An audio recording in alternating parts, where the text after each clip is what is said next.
ni danaa leen jox ñaari waxtu yoo xamante ne nii doomu aadama bu ko sàgganee da ngaa dof maanaam da ngaa sàggan maa ngi jégalu ci baatum dof bi da ngaa sàggan. Abu Hurayra dani sama soppe ba digal na ma ñetti mbir yoo xam ne bàyyiwuma ko ba ni ma faatoo. ñetti mbir jàppal ñetti mbir yooyu benn bi mooy lan woor ñetti fan ci weer wu ne mbokk yi gis nga sew-sew yii day yi ñuy wutee yàlla mën ko cee am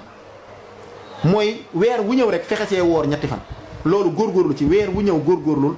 ba fexe cee xola xam nga yii ni ma lay wax nan la mel mooy ñaari élèves yu nekk ci benn banc wu classe di jàng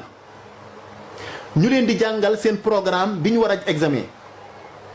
am benn élève bi dafa yem ci programme bi kase di ko jàng génn ci am keneen koo xam ni moom dafa jàng programme bi ba mën ko ba noppi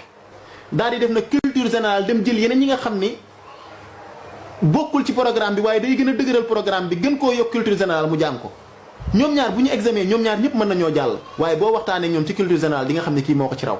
jaamu yàlla tamit dafa am loolu ñëpp xam nañ ni julli juróomi julli mooy li yàlla farataal ci ab jullit waaye dafa am yoo xam ne li ci yonent bi dëxale ku ko xamoon doo ko mës a bàyyi ginnaaw julli tànk demut ba farata fi mu ko tegu fa sunna maanaam ñaari amuñu tàqalikoo gu am seen diggante ñoom ñaar yonent bi sallallahu alayhi wasallam yàlla nee na li muy wax waxyu la goo xam ni man maa ko wax loo kon loolu loo ciy tàqalee ay sunna ak farata dëgg la ni lii mooy li ñu farataal ci yow nga xam ni tey bu ñu nee la farata mooy lan bind ko mooy loo xam ne bu ko julli bi defee ñu fay ko waaye bu ko bàyyee am bàkkaar niñ ko leeralee sunna nag mooy loo xam ne boo ko defee am tuyaaba waaye boo ko bàyyee mën nga caa bañ a am bàkkaar